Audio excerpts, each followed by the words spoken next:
àwàdà kẹ́ríkẹ́rí ọwọ́ tẹ tẹ̀gbọ́n-tàbúrò tí wọ́n ṣiṣẹ́ ajínigbé lẹ́yìn tí wọ́n jí dókítà àtàbúrò rẹ̀ gbé tán.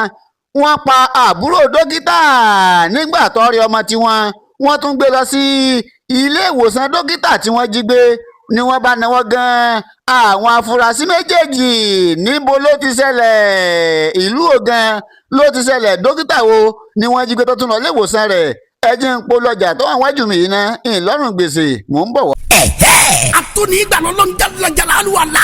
Ọba tó yanjú ìṣòro ẹ̀dá ní rọrùn. Tó wá fi bàbá Mẹ́yà sí spiritual consultant kẹwàá ní Nàìjíríà. Pẹ̀lú kún fáyà kún ọlọ́run náà. Ó ní kí gbogbo ntáyé ti dé. Tó bá ti dọ́dọ̀ bàbá Mẹ́yà sí kí gbogbo ẹ̀ máa tún bí sí ni láì. Wọ́lá oníṣẹ́ ńlá Mahama. Wọ́lá àṣírí Súrátù Yásìn nínú Kúránì Kárìm. Àwọn ọmọ tó mú kó mu fàfàkúfà kí wọ́n filẹ̀ fúnra wọn. Kí ló ń jẹ́ ìjákulẹ̀ lórí iṣẹ́? Àmúbọ̀kọ àbíyáyá. Disappointment, promise and fail. Business connections. Obìnrin tó fẹ́ lóyún tó fẹ́ bímọ. Ọkùnrin tí ò lè ṣèṣe akọni lọ́dọ̀ obìnrin. Ìtọ́jú ẹ̀ wà dáadáa. Tẹ bárò ẹni tó ń fojú kó jàǹkárí wọ̀. Kò ní rí bẹ́ẹ̀ mọ́ mọ́ṣálá. Ẹ máa bọ̀ lọ́dọ̀ bàbá Mẹ́yà sí spiritual consultant nílùú Àbújá FCT. Ẹ tún lè pè wọ́n sórí aago 0913-838-3600 tàbí 0812-637-5711. Ìlàlẹ̀ àmọ́ inṣàlá. Akolo iléeṣẹ́ ọlọ́pàá ẹ̀ka tìpínlẹ̀ Ẹdó nílùú Aochi òun ni àwọn afurasí ọ̀daràn àwọn ajínigbé méjì kan ni wọ́n wà báyìí o. Ìyẹn Idris Abubakar àti Sani Abubakar tó ń jẹ́ tẹ̀gbọ́n-tàbúrò tí wọ́n ní wọ́n jí dókítà kan Abu Ibrahim Babatunde ni wọ́n ṣe bẹ́ẹ̀ tí wọ́n jí òun àtàbúrò rẹ̀ gbé ní ọjọ́ kejì oṣù kínní ọdún 2026 tá a wà yìí. Lẹ́yìn tí wọ́n jí dókítà yìí gbé tán wọ́n pa àbúrò rẹ̀ wọ́n tún gba owó ìtúsílẹ̀. Ṣùgbọ́n ṣá o lẹ́nu ọ̀sẹ̀ mélòó kan báyìí ni Abubakar Idris tó jẹ́ ajínigbé afẹ̀míṣòfò ló bá lọ ilé ìwòsàn tí dókítà yìí ti ń ṣiṣẹ́ ló bá gbé ọmọ tiẹ̀ tọ́rẹ̀ tí ń ṣàìsàn tí ń ṣòkùnrùn ló bá gbé lọ sí ilé ìwòsàn dókítà tí wọ́n jí gbé. Ní báyìí o báyìí ni dókítà ló pọ̀ ọlọ́pàá wọ́n bá fi páńpẹ́ òfin gbé tẹ̀gbọ́n-tàbúrò ọ̀hún tó ń jẹ́ pé ajínigbé ni wọ́n.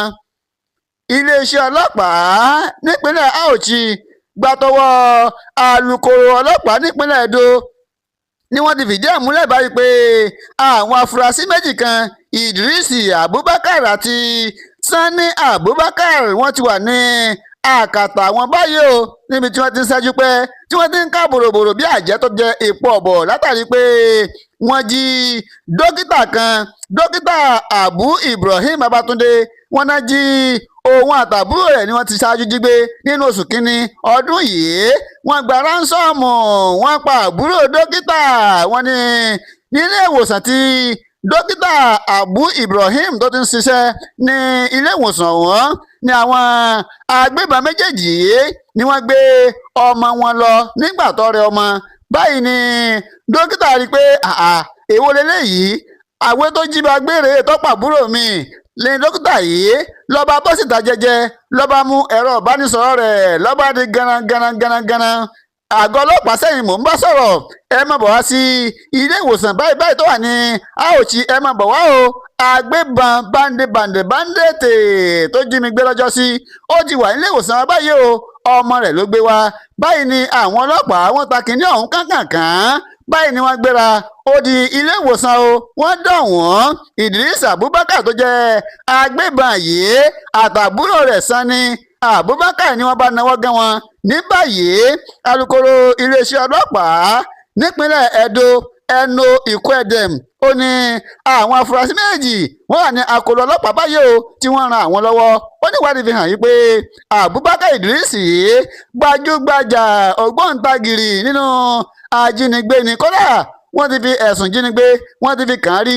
Wọ́n ní òun gẹ́gẹ́ ló gba ránsọ́ọ̀mù ló gba owó ìtúsílẹ̀ lọ́wọ́ dókítà yìí lẹ́yìn tí wọ́n pa àbúrò dókítà tán.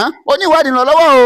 Lẹ́yìn ẹ̀kúnrẹ́rẹ́ ìwádìí àwọn fojú àwọn afurasí àwọn agbébọn àwọn báńdì afẹ̀míṣòfò yìí àwọn fi ojú wọn balẹ̀ ẹjọ́ wá rí ayé báyìí a jẹ́ pé wọ́n ní ìjọkòkòrò tí mú gbà ìdí ìgbà lọ́wọ́ o àwọn tó ń jiyàn gbé yìí ga jẹ́ pé wọ́n tó ń rìn láàrin ìlú wọn yan fanda tó pé ọkàn rẹ̀ tún balẹ̀ ó tún fi wọ ilé ìwòsàn lọ dókítà tẹ́ jí gbé ẹ tún wọ ilé ìwòsàn rẹ̀ lọ láti lọ gba ìtọ́jú ẹ̀yin fẹ́ tọ́jú ọmọ tí ẹ wò ó ẹ já máa fura o ìfura báyìí òun ni oògùn àgbà.